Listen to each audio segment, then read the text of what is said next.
আসসালামু আলাইকুম প্রিয় শিক্ষার্থী, আশা করি আল্লাহ তাআলার অসীম রহমতে ভালো আছেন। আলহামদুলিল্লাহ, আমিও ভালো আছি।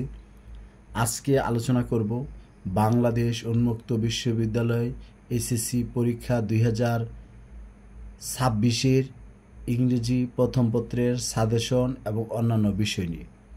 আপনারা যারা 2025 সালে বাংলাদেশ উন্মুক্ত বিশ্ববিদ্যালয়ে এইচএসসি প্রথম বর্ষে ভর্তি হয়েছেন, আপনাদের পরীক্ষা অনুষ্ঠিত হবে 2026 সালে মার্চ মাসে। আপনাদের পরীক্ষা অনুষ্ঠিত হবে। সেই জন্য শিক্ষার্থী, আমি আপনাদেরকে বলবো যে আপনারা অনেকেই আমাদের উন্মুক্ত বিশ্ববিদ্যালয়ের পড়াশোনা সম্পর্কে জানেন না। আমি আপনাদেরকে বলবো, এবার আপনারা যারা 60টি সাবজেক্ট অথবা 6টি সাবজেক্ট নিয়ে বাংলাদেশ উন্মুক্ত বিশ্ববিদ্যালয়ে এইচএসসি প্রোগ্রামে ভর্তি হয়েছেন, আপনাদের 2026 সালে আপনাদের এই প্রথম বর্ষের সাবজেক্টগুলোর ফাইনাল পরীক্ষা অনুষ্ঠিত হবে। তারপরে আবার আপনাদের 2027 সালে আবার আপনাদের সেকেন্ড সেমিস্টারের যে সাবজেক্টগুলো সেটার ফাইনাল পরীক্ষা অনুষ্ঠিত হবে। তার মানে শিক্ষার্থী, এ থেকে আমরা জানতে পারলাম বাংলাদেশ উন্মুক্ত বিশ্ববিদ্যালয়ে এইচএসসি প্রথম বর্ষের একবার ফাইনাল পরীক্ষা অনুষ্ঠিত হবে, আবার দ্বিতীয় বর্ষের ফাইনাল পরীক্ষা অনুষ্ঠিত হবে। তবে আমি এই ভিডিওতে আরও কিছু কথা বলার আগে আমি আপনাদের বলবো, যারা আমার চ্যানেলে নতুন, আপনারা বাংলাদেশ উন্মুক্ত বিশ্ববিদ্যালয়ের পরীক্ষার যাবতীয় বিষয়, পরীক্ষার আপডেট, পরীক্ষার সিলেবাস, মানবন্টন, তারপরে অনলাইনে ক্লাস আমার ইউটিউব চ্যানেল এবং ফেসবুক পেজে একাধিক ভিডিও আপলোড করা আছে। যদি আপনারা পেতে চান তাহলে আমার চ্যানেলটি সাবস্ক্রাইব করবেন, ফেসবুক পেজটি ফলো দিবেন। আর ইতিমধ্যে যারা চ্যানেলটি সাবস্ক্রাইব বা ফেসবুক পেজটি ফলো দিয়ে আসছেন, আপনাদেরকে অসংখ্য অসংখ্য ধন্যবাদ জানাচ্ছি। আর আপনাদের যে কোনো বিষয়ে আপনারা আমার সাথে কমেন্ট সেকশনে কমেন্ট করবেন, অথবা আমার হোয়াটসঅ্যাপ নাম্বার আমি আপনাদের দিব, সেই মাধ্যমে আপনারা যোগাযোগ করবেন।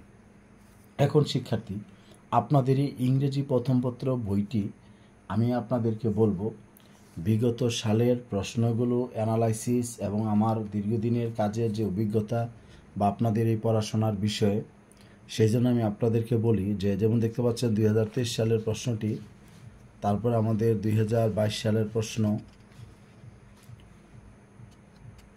শিক্ষার্থী, এখানে অনেক লেখালেখি হয়ে গেছে প্রশ্নের উপর। তারপর আমাদের এখানে 2025 সালের যে সর্বশেষ যে পরীক্ষাটি অনুষ্ঠিত হয়েছে সেই পরীক্ষার প্রশ্ন, এমনকি আমাদের এই যে বই, ইংরেজি বইয়ের আপনাদের শেষে যে আমাদের মানবন্টন দেওয়া আছে, সেই মানবন্টন অনুযায়ী এবং আমাদের কিছু চ্যাপ্টার এবছর আপনার রাজনৈতিক প্রেক্ষাপটে কিছু চ্যাপ্টার বাদ দেওয়া হবে, সেগুলো সব কিছু অ্যানালাইসিস করে আপনাদেরকে এখানে গুরুত্বপূর্ণ একটি সাজেশন আমি আপনাদেরকে দিব, যাতে করে আপনারা সবাই উপকৃত হন। তবে আপনাদের এই যে মানবন্টন 250 নাম্বার পেজে যে আপনাদের মানবন্টন দেওয়া আছে, সেই মানবন্টন অনুযায়ী আপনারা এখান থেকে আমার সাজেশন থেকে আপনারা কোন কোন পেজেস পড়বেন সেটা পাবেন, এবং আপনাদের এই পাশে কোন কোন কলামে কলাম বি পড়বেন। তারপরে আপনার এখানে আমাদের কোন কোন প্যারাগ্রাফগুলো পড়বেন, তারপরে আপনার কমপ্লিটিং স্টোরি, তারপরে ইমেল, সর্বশেষ ডায়লগ, এই বিষয়গুলো আমি আপনাদেরকে দেখাবো, যাতে করে আপনারা সবাই উপকৃত হন। এবং আমি আপনাদের জন্য নিয়মিত ক্লাস আপলোড করব, যাতে এখান থেকে আপনারা কিছু শিখতে পারেন। তবে শিক্ষার্থী, এই জন্য আমি আপনাদের এখানে গুরুত্বপূর্ণ যে সাজেশনটা, সেটা আমার হ্যান্ডনোট, এটা আমি তৈরি করেছি। আর এই সাজেশনটি আমি আপনাদেরকে দিতে চাই। তবে দেওয়ার আগে আমি আপনাদের একটা কথা বলবো, যে আপনারা জানেন যে আমার এটা হলো শিক্ষা কন্টেন্ট।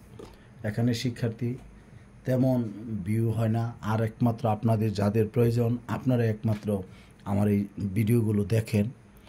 সেই জন্য আমি আপনাদের কাছ থেকে একটা সহযোগিতা চাচ্ছি, যাতে করে আমি এখানে দীর্ঘ সময় কাজ করতে পারি। আল্লাহ যদি আমাকে সুস্থ রাখে, আমি আপনাদের জন্য কাজ করে যাব। আপনাদের যে কোনো প্রয়োজনে, যে কোনো তথ্যের জন্য আপনারা আমার সাথে যোগাযোগ করবেন। তবে আপনাদের এই প্যারাগ্রাফ বলেন বা যে যে পার্টগুলো আছে, কিভাবে পরীক্ষায় আসবে, সেগুলো এখানে বিস্তারিত দেওয়া আছে। আর এই পিডিএফটি আমি আপনাদেরকে দিতে চাই। আপনারা আমার সাথে 01609781125 এই হোয়াটসঅ্যাপ নাম্বারে যোগাযোগ করবেন, মেসেজ দিবেন। অনেক সময় আমি ক্লাসে থাকলে ফোন রিসিভ করা হয় না, আর এই জন্য আমি আপনাদের কাছ থেকে 200 টাকা পারিশ্রমিক চাচ্ছি। যদি আপনাদের সম্ভব হয় বা কারো ইচ্ছা থাকে, আপনারা অবশ্যই যোগাযোগ করবেন। আর শিক্ষার্থী, আমি আপনাদের গঠনমূলক যে কোনো পরামর্শ আপনারা আমাকে কমেন্ট সেকশনে কমেন্ট করে জানাবেন। আমি আপনাদের জন্য নিয়মিত ক্লাস দিব, যাতে করে আপনারা সবাই উপকৃত হন। সবাই ভালো থাকবেন, সুস্থ থাকবেন, আমার জন্য দোয়া করবেন। আমি যেন 2026 সালে আপনাদের পরীক্ষার সকল কাজগুলো আমি আপনাদের করে দিতে পারি। আসসালামু আলাইকুম।